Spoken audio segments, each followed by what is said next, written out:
Hello everyone and welcome to my channel and welcome to this video. Today I will show you how I inked and painted this cute pumpkin illustration, and this is actually part of my Patreon series that I'm doing for the Inktober. So we are inking and painting different fairy houses. So if you do like inking and watercolors, you should definitely check it out. It was super fun and I'm sure you will love it too. So without the further ado, let's get to our pumpkin. And first I will be starting with the inking. I did my sketch onto a separate piece of paper, and sketches are, by the way, available for my Patreon members. You can download it, trace it, and then just do the inking and watercolors. As I mentioned, I did do them on a separate piece of paper and then just use the graphite paper to trace them onto the watercolor paper, because I don't really like the smudges when I erase on top of my watercolor paper. It can also rip, and yeah, well, it can be a huge mess. So I do like to trace it on a separate piece of paper or sketch it and then trace it onto the watercolor paper. After that, I start with my inking, and I am using this archival ink. This is Pigma Micron. So you can definitely do your watercolors on top. It won't smear and smudge, and that's the reason why I love those ink pens. And also they are, I guess, worldwide available. You can get them basically anywhere.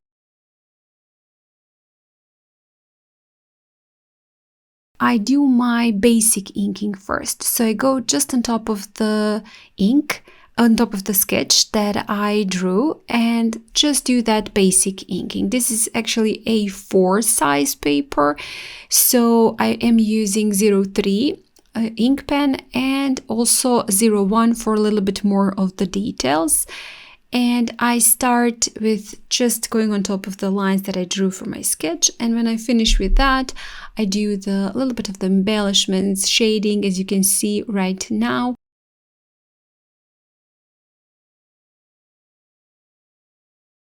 I also make my lines thicker in some parts, leaving them thinner in some, just overall stylize my illustration.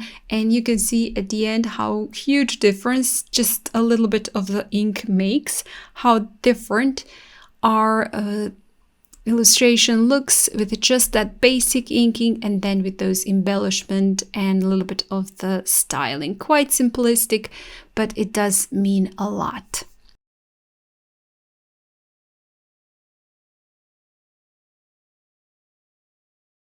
So you can see also just adding some of the details and finishing everything off, comparing the part that I haven't done and the part that I done.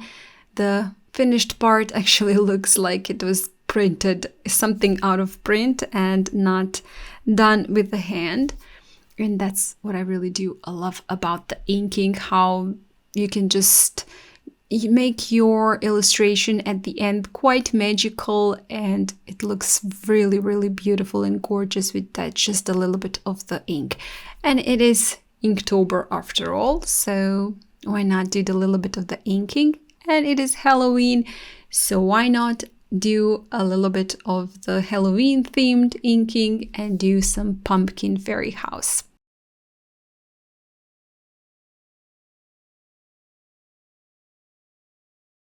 Adding bits and bobs, some details. This is quite tiny and has a quite detailed objects on top of it, small objects. So I do like to go quite slowly, not rush anything, and just enjoy the process. That's basically what you should do. Just enjoy the process.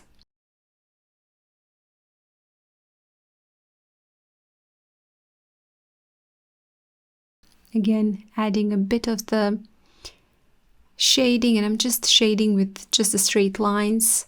I'm not really complicating, using any cross hatching or something like that here. I'm just shading and doing the details with adding a bit more ink, making parts of the lines thicker, and with just straight lines doing that shading.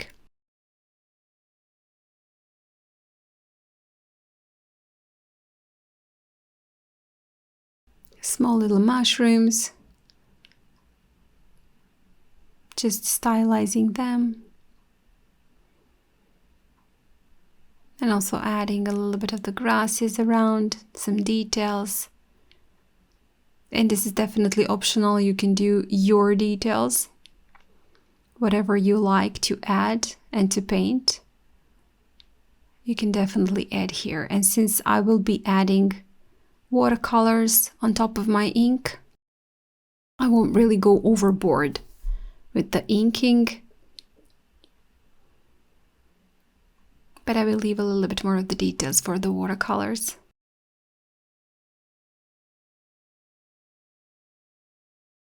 And then to finish everything off, I tilted my ink pen and just using the grain of my paper to add some shading, and just as I like to call it, a little bit of the dirt of the ink. Now you can see the finished illustration, so it looks quite nice. And I'm moving on to the watercolors. First, I'm starting with just spraying a little bit of the clean water on top of my ink pen. And this dries very, very fast, so I can do it straight away. If your ink just takes a little bit of the time to dry, make sure you leave your ink work to dry and then start with the watercolors. I did spray a little bit of the water. Just if I touch it with my watercolors, it will bleed, and that's my point. You can see it in that left upper part of the pumpkin, how it bled a little bit. If not, that's also fine. And I am using a little bit of the red from Sennelier. This is primary red from Sennelier, and a little bit of the raw sienna from White Nights, St. Petersburg, to paint in the pumpkin, do some splatters. I also did smear a little bit of the watercolors around. I do want to create a lighter background, not anything complicated, quite simplistic. And then with the sap green, actually olive green, and a little bit of the brown, I painted everything around it, the leaves, the pathway, and then just going back to my pumpkin and adding a bit more of the details around where I did my shading. I'm just adding a little bit more of the paint. I do want those parts to be a little bit darker compared to the lighter ones that are in the center of the pumpkin. For the top or the stem, I'm using some raw sienna, a little bit of the burnt umber. And for the windows and doors, I decided to use green. I love how green looks next to the orange. There are opposite colors in the color wheel, so they quite complement each other. And just a bit more details here and there. For the mushrooms, I used red and also burnt sienna.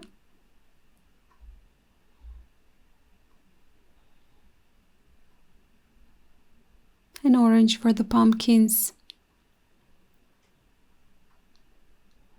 A little gnome. Maybe that's a fairy, hidden fairy, pretending to be gnome. Why not? A little bit of the sepia and some red for that well. And just finishing everything off with the final few details. Just some green to add more texture to the grass. And some burnt umber.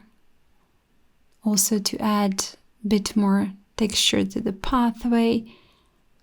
I decided to make my windows appear like there is someone there. There is a light inside the fairy house, so I used some yellow. And for the steps, I used a mix of sepia and ultramarine. And for the flowers, a little bit of the carmine. Some final splatters of carmine. A little bit of the raw sienna all around. And final touches.